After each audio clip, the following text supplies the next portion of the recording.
Good morning, Southwest Florida. I'm Bri Walling. This Naples Herald Morning Report is sponsored by our friends at Fusillo Kia of Cape Coral. This morning we'll tell you about a Bonita Springs babysitter behind bars after the death of an infant, a surprise upset in the New York Congressional race, and more. Today is Wednesday, June 27th, and this is the Morning Report. A babysitter has been charged with manslaughter after a 5-month-old Bonita Springs infant in her care died from traumatic brain injuries. Deputies responded to a call for medical assistance on May 15th at a home on Palm Bay Court in Bonita Springs. An unresponsive 5-month-old was found on the scene and transported to North Collier Hospital by Lee County EMS. Reports say the baby was transferred to Golisano's Children's Hospital in Fort Myers, where doctors determined that the baby had a severe traumatic brain injury that was not consistent with choking. After remaining in a vegetative state and not being expected to recover, the infant was placed in hospice care and died on June 19th. LCSO said the infant was being cared for at the time by 24-year-old Maria Antonio Jose. After an investigation, Jose was arrested and charged with aggravated child abuse. With the death of the baby, a charge of aggravated manslaughter of a child and aggravated child abuse or malicious punishment was brought by the state attorney's office. The parents of a Florida man accused of intentionally running over and killing a cyclist out for a family bike ride said their son has struggled for years with profound mental illness. Tampa police said McKees Morris, a 30-year-old former Olympic track and field hopeful, purposely drove off the road Sunday afternoon, killing 42-year-old Pedro Aguirre. One of the two sons out for the ride with their father was also seriously injured.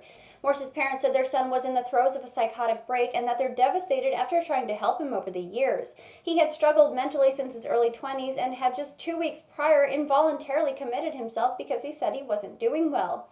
Morse appeared visibly angry and increasingly incoherent in videos posted Sunday morning on Instagram.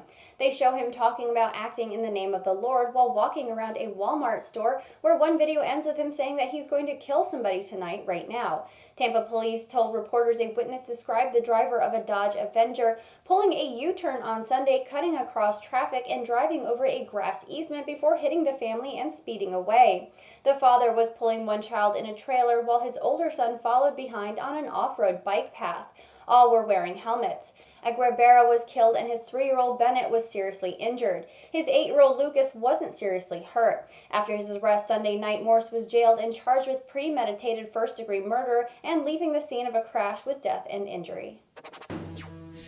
A 28-year-old Latina running her first campaign ousted 10-term incumbent Representative Joe Crowley in New York on Tuesday in one of the most shocking upsets so far this political season.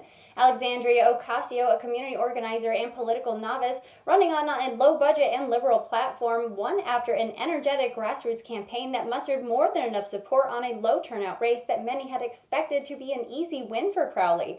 Representative Crowley, who held the 4th highest-ranking position in Democratic leadership in that chamber of Congress, was considered a candidate to become the next House Speaker if Democrats win the majority.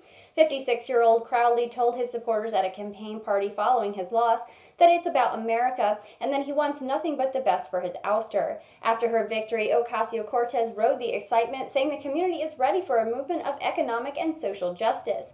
Born in the Bronx to a mother from Puerto Rico and a father who died in 2008, Ocasio-Cortez says she decided to challenge Crowley to push for a more progressive stance on economic and other issues.